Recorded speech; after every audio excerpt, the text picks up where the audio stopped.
తాకట్లో ఉన్న మీ బంగారాన్ని విడిపించి ఆ రోజు ఆన్లైన్ రేటుకి కొంటాం. Sharma gold company. బంగారం మీద ఎంత మమకారం ఉన్నా సామాన్యులు కొనలేని పరిస్థితి నెలకొంది. పేదలు కొనలేని వస్తువుగా బంగారం మారిపోయిందని చెప్పుకోవచ్చు. 5 ఏళ్లుగా భారీగా పెరిగిన ధరలు గత ఏడాది నుంచి మరింత పైకి పోయాయి. లక్షంగా దూసుకుపోతోంది. అయితే ఏప్రిల్లో గోల్డ్ ప్రియులకు ఊరట కలుగుతోంది. కొద్ది రోజుల్లో బంగారం ధరలు దిగొస్తున్నాయి.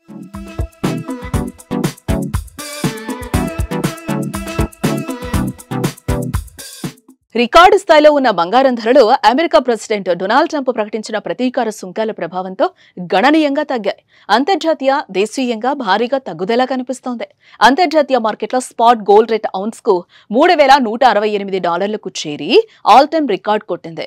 అక్కడి నుంచి వరుసగా $60 నుంచి $70 చొప్పున తగ్గి గత శనివారం రోజు $3,040కు దిగొచ్చింది.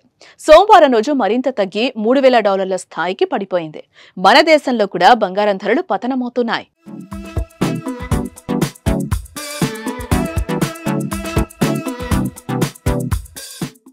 3 రోజుల్లో బంగారం ధరలో తగ్గుదల కనిపిస్తుందని చెప్పుకోవచ్చు.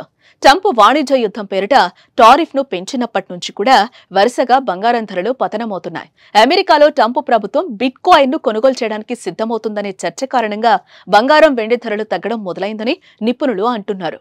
భవిష్యత్తులో కూడా బంగారం మరింత తక్కువ అవుతుందని మార్కెట్ విశ్లేషకులు అంచనా వేస్తున్నారు. సుమారు బంగారం ధరలు 36% వరకు తగ్గొచ్చని, అంటే ఔన్స్ కు $2,000 వరకు తగ్గొచ్చని అంచనా వేస్తున్నారు. 2029 నాటికి బంగారం ధర ఔన్స్ కు $1,820కు తగ్గుతుందని మార్నింగ్ స్టార్ విశ్లేషకుడు జాన్ మిల్స్ గతంలోనే అంచనా వేశారు. కానీ ఇప్పుడు దానిని ఔన్స్ కు $2,000కు సవరించారు. అదే సమయంలో 2025-27 మధ్య బంగారం సగటు ధర ఔన్స్ కు $3,170గా అంచనా వేశారు.